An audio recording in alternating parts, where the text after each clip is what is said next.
जिंदाबाद जिंदाबाद। शिक्षकों के सम्मान में जीवन कुमार मैदान में, शिक्षकों ने ललकारा है, जीवन कुमार हमारा है, शिक्षकों ने ललकारा है। जीवन सर्वमान्य जीवन जी विशिष्ट अतिथि के तौर पर और डॉक्टर सुची सिन्हा मैम मिर्जा गालिब कॉलेज के प्रोफेसर हैं। इन लोगों के माध्यम से दीप प्रज्वलित कर हम लोग इस कार्यक्रम की विधिवत शुरुआत कर रहे हैं।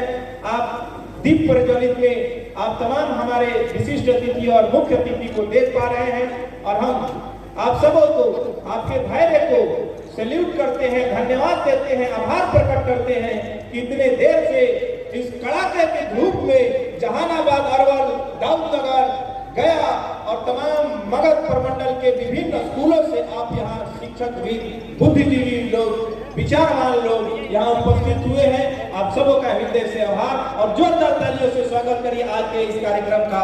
और यहाँ जो बहुत सुचारू तौर से अपना 100% एफर्ट लगाकर अपने स्कूल की बेहतरी की निरंतरता में अपना योगदान दे। आज जो हम लोग जगदेव बाबू के कार्यक्रम में उपस्थित हुए हैं, इस कार्यक्रम की उपस्थिति में अभी आप देख रहे हैं कि हमारे समक्ष जो है सारे बुद्धिजीवी मंच के लोग आए हुए, बुद्धिजीवी समाज के लोग आए हुए हैं और इस मंच के माध्यम से हमारा यही संदेश रहेगा कि सरकार की जो नीतियाँ हैं बुद्धिजीवी समाज के लिए कमज़ोर नीतियाँ बनाई गई हैं या बनाई जा रही हैं, उसको मजबूती से जब तक नहीं बनाएंगे हम तो हमारा समाज समृद्ध नहीं होगा।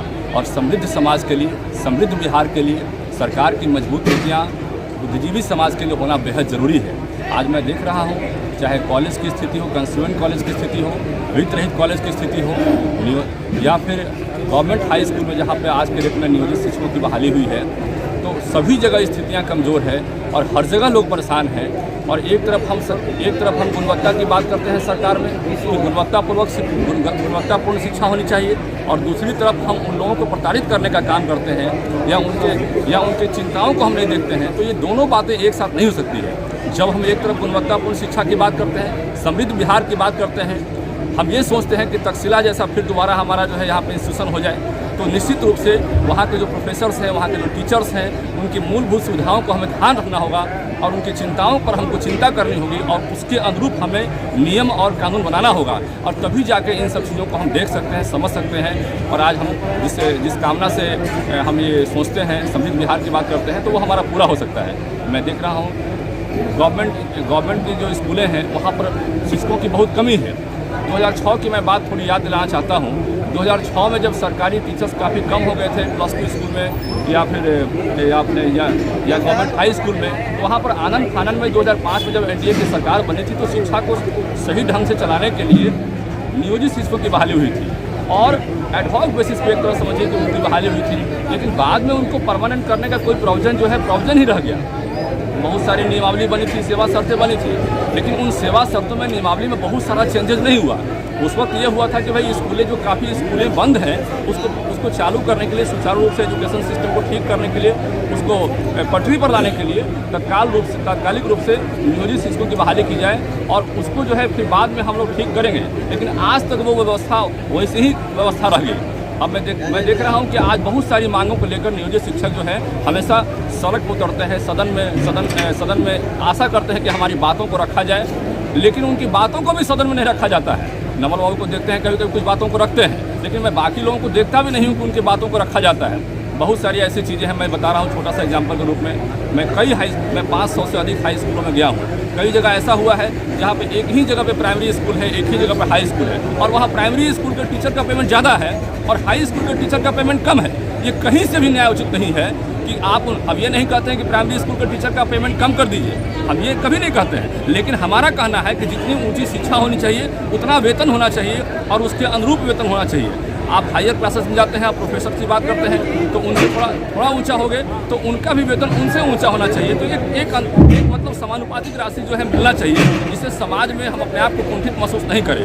हम बहुत सारी मांग को लेकर अपनी बातों को रखते हैं। नियोजित शिक्षक देखते हैं, खासकर जो है आप प्रोविडेंट फंड की राशि पर बात करते हैं तो उनकी राशि को लॉक कर दिया गया है। एमएसपी की मांग की बात करते हैं, वेतन वृद्धि की मांग करते हैं, वेतन विसंगति की मांग करते हैं, तो सरकार राशि से संबंधित वहाँ बहुत बातें कहती है कि राशि हमारे पास कम है। लेकिन मेरा मानना है कि बिहार में जो शिक्षा का बजट है 39,000 करोड़ से बड़ा बजट है।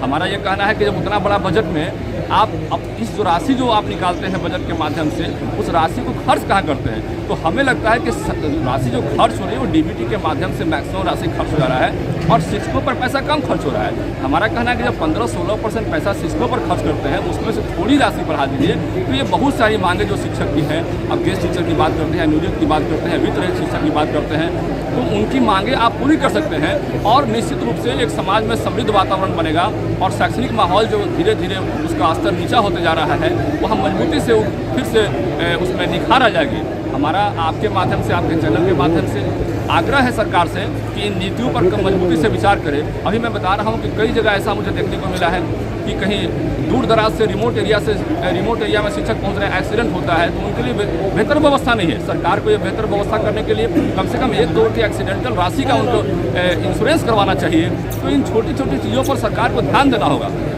गेस्ट टीचर का पेमेंट मैं देखता हूँ एक सुपरवाइजर के भी पेमेंट से कम है।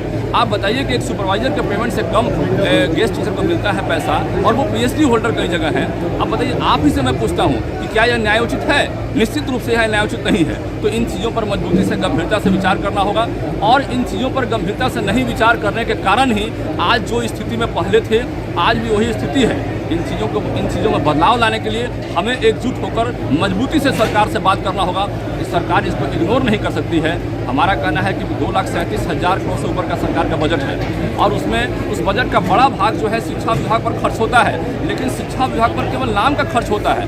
उसमें से मैक्सिमम राशि हम जो डीबीटी के माध्यम से देते हैं, मैं फिर दोहराना चाहता हूँ आपके माध्यम से, उसमें से कुछ राशि कम से कम 5-10% और राशि जो है शिक्षकों के लिए खर्च होगा। तो एक राज्य कर्मी का दर्जा जो है, जो हम हमेशा मांग करते रहते हैं और उसके लिए सरकार को ये लगता है कि कहीं 3,000 कहीं 5,000 की राशि हमको देना पड़ेगा, कहीं 400 की राशि देना पड़ेगा, तो उसके चलते उसमें सरकार जो है हमेशा सोच विचार करने में लगी रह जाती है। तो ये भी सारे बैरियर्स दूर हो जाएंगे। उसके लिए अलग से पैसा लाने की आवश्यकता नहीं है, अलग से प्रावधान करने की आवश्यकता नहीं है, सरकार के दूसरे डिपार्टमेंट के पैसा को इस डिपार्टमेंट में इन्फ्यूज करने की आवश्यकता नहीं है। इसी डिपार्टमेंट को पैसा को रीएडजस्टमेंट करके हम सारी समस्याओं का समाधान कर सकते हैं। हम आपके माध्यम से एक सरकार से आग्रह करते हैं, चाहे प्रमंडलीय ट्रांसफर की व्यवस्था हो, चाहे वित्त रहित कॉलेज का ग्रांट की व्यवस्था हो, वित्त रहित कॉलेज के अंगीभूत करने की व्यवस्था हो, नियोजित शिक्षक की मांग की व्यवस्था हो या और व्यवस्था हो, उसमें सरकार को मजबूती से आगे आना होगा।